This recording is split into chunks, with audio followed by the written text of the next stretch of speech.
Salut mes allumés pixels, j'espère que vous allez bien. Voici l'épisode 2 au sujet de la lumière en photographie. Allez, go!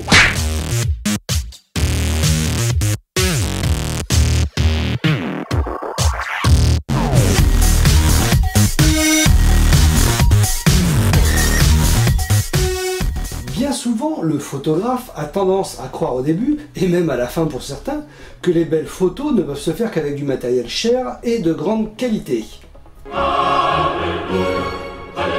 Alors, si pour certains types de shooting c'est vrai, aller vendre à une agence de com des photos de paysages en 3 mégapixels pour mettre en valeur une région sur des panneaux en 4x3, et là ça va bloquer à un moment. Mais gardons en tête que le plus important reste la lumière. Dans mon premier épisode, nous avons vu ce que pouvait être réglé en fait sur votre boîtier au niveau de la lumière et de la luminosité d'une scène. Cette fois, nous allons parler de la lumière et de la façon de l'appréhender. Mais j'avais oublié d'inclure à mon premier épisode une notion évidente que vous pourrez gérer sur vos boîtiers, qui est la balance des blancs. Nous allons donc y jeter un petit coup d'œil rapidement. Et oui, ce fameux réglage qui va vous permettre de passer une photo ayant une lumière chaude à une lumière plutôt froide.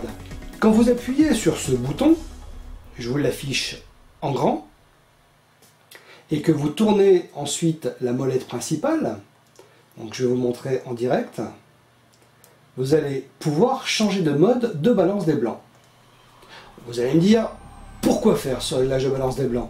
Eh bien, en fait, la régler va vous permettre d'avoir une action directe sur la couleur de votre image. Et la température de couleur est définie par les degrés Kelvin. Donc vous allez avoir une action directe sur ces degrés Kelvin, ensuite sur vos images.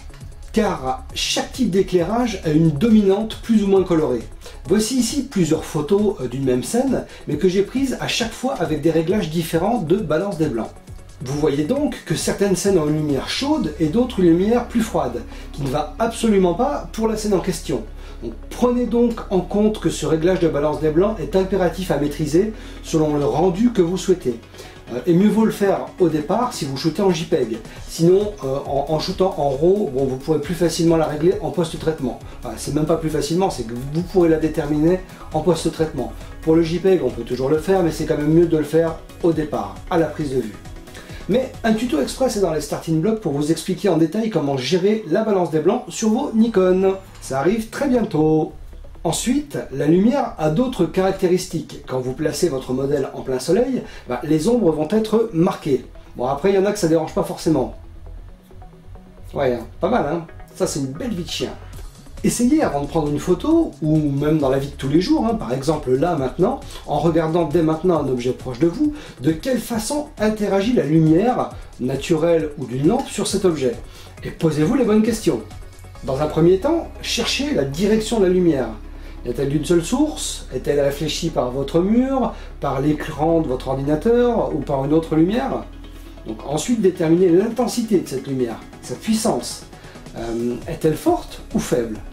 On parle aussi de qualité. Par qualité, on parle de douceur ou de dureté de la lumière. Si vous placez votre objet en plein soleil, à votre avis, ça sera une lumière douce ou une lumière dure? Voilà. Un point très important reste également la distance entre le sujet et la source de lumière. En photographie, au flash par exemple, c'est très important. Car en changeant la distance entre votre modèle et la lumière du flash, tout va changer. Sachez tout de même qu'au flash, une loi hyper importante est à prendre en compte, c'est la loi du carré inverse.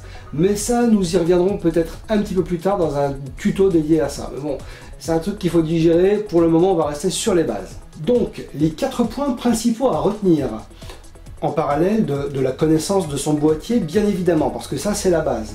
Donc ces 4 points principaux, c'est la direction en fait de la lumière, d'où vient-elle, ce qui peut avoir une grande influence si vous travaillez au flash, car la lumière va avoir tendance à rebondir, et donc il va falloir que vous trouviez des idées pour couper les lumières parasites. Ensuite, il y a son intensité, donc est-elle forte ou faible? Par exemple, le soleil de midi, si puissant, va créer des ombres nettes et créer un gros contraste entre les zones sombres et les zones claires. Ensuite, il y a sa qualité. La lumière est-elle douce ou dure sur mon sujet? Et dernièrement, il peut être intéressant, surtout au flash, de travailler correctement la distance entre le sujet et le flash, car ça aura une incidence sur plusieurs points cités plus haut. Sachez qu'il existe dans le commerce tout un tas d'accessoires pour flash ou pour lumière naturelle qui vont vous permettre de la dompter et d'en faire un petit peu ce que vous voulez. Vous pourrez par exemple acheter des réflecteurs ayant un côté noir et l'autre blanc, d'autres réflecteurs ayant un côté argenté et or. Là pour le coup vous allez apporter à votre image une couleur, une lumière de couleur particulière. Pour adoucir une lumière trop franche et puissante comme le soleil, ça peut être pas mal. Vous pourrez utiliser un diffuseur qui, placé devant votre modèle, à une distance bien réfléchie, adoucira la lumière, par exemple. Il existe dans le commerce des réflecteurs diffuseurs, donc de type 5 en 1, donc là je vous les chercher sur internet, qui pour le coup ont un côté blanc, un côté noir, un côté argent et un côté or, et quand vous avez retiré toute la housse, le diffuseur. Pour la photo au flash, de nombreux accessoires sont vendus pour gérer la lumière, comme les boîtes de lumière appelées softbox, de toutes sortes, rondes, carrées, octogonales, j'en passe. Il y a les parapluies, les bols, etc. etc. Voilà, j'espère que cette courte vidéo numéro 2 vous a plu au sujet de la lumière. Alors, histoire de vous faire travailler un petit peu, je vous affiche dès maintenant cette image, que vous pourrez aussi télécharger donc, dans la description de la vidéo. Vous allez, si vous l'acceptez, me donner votre DDQI.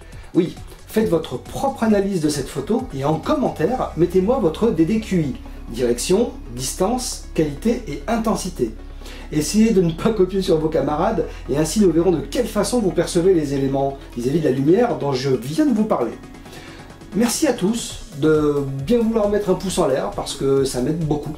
Si vous aimez mes vidéos, un pouce vers le bas de la même façon si vous n'aimez pas, mais dans ce cas, expliquez-moi pourquoi, afin d'être constructif.